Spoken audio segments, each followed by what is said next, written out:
G'day. We're going to talk today about our Chisau, and our Chisau is a little different to what you mostly would recognise in terms of probably the most popular being Wing Chun, which tends to be static.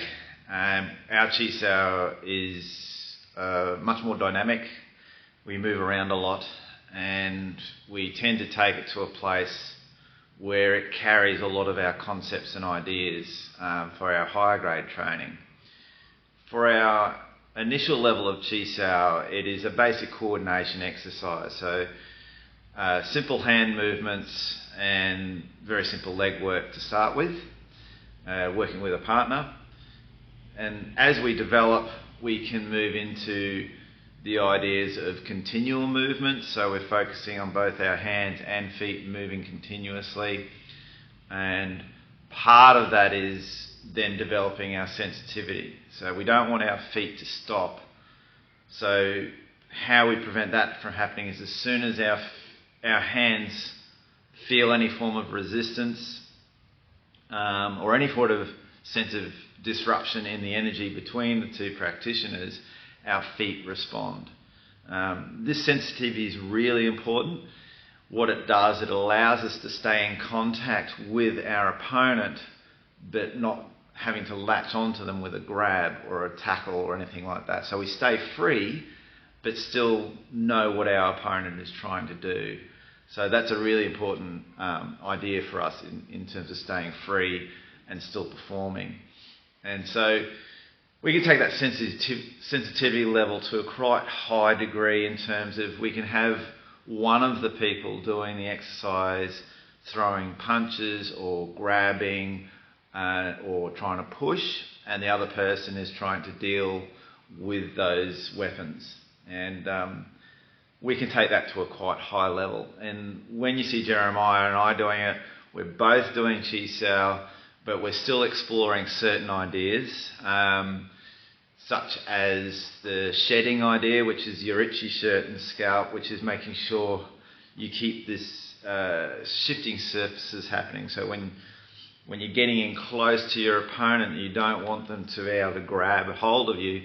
So you keep your hands and arms moving in such a way that anytime someone tries to grab you, you're releasing from that moment.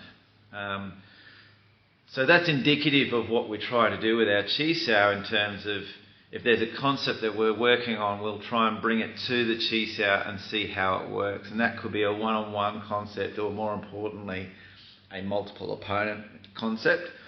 And it's important in terms of, you'll see at the start how Jeremiah and I will be at arm's length and keeping fairly separate, and then we'll start moving in and out in a way that we're trying to replicate the idea of moving through someone's space and in getting in nice and close.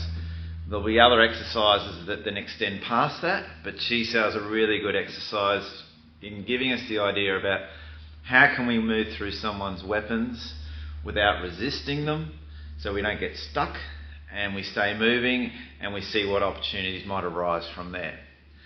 So when you're watching the video, be mindful that we're trying to apply certain ideas. It's not an exercise that has one particular end goal.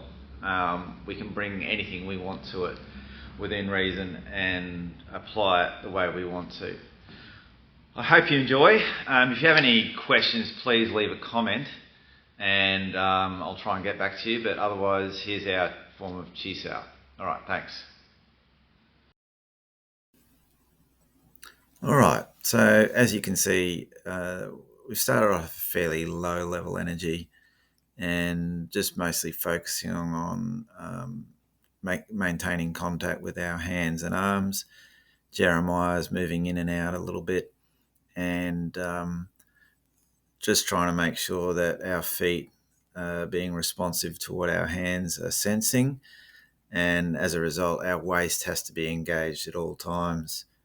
There's no grabbing or punching at this point. We can introduce those variations at a later date. This is more just about the movement itself. And one of the things we want to emphasize throughout Chisau is the idea of forward energy, and that makes sure that we stay engaged with our opponent the whole time. And it also means that we can take advantage of any flaws we might feel in their defences.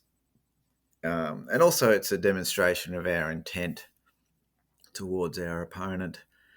As you see, as our session progresses, we tend to lift the energy level, and that's also coupled with a more dynamic exchange where we're both coming in and out and exploring what our options are when we're really close, in terms of raising or lowering our height, not providing a target, and finding avenues to exploit. So just a small example of what we might want to train using Chisau. Okay, so you saw that Chisau that we did, and hopefully you saw some of the progression from the very simple staying quite separate from each other to then by the end moving in, moving under and through, and seeing how our whole system is supposed to be involved in the application of our energy and the reception of whatever our opponent's giving us. So it's a really good exercise for our system being able to exchange this energy and respond ideally as quickly and as effectively as possible. And the better you get it, the more efficient you get, and ideally you can start seeing opportunities for yourself in terms of how you might take advantage of your opponent given the knowledge that you've received. And it's something that we do all the way through to the highest level, and what you saw today was still probably mid-range. You can go quite a bit higher than what we've just done, but still quite a lot there. All right, I hope you enjoyed the video, and if you've got any questions, please leave them in the comments. All right, thanks. Bye.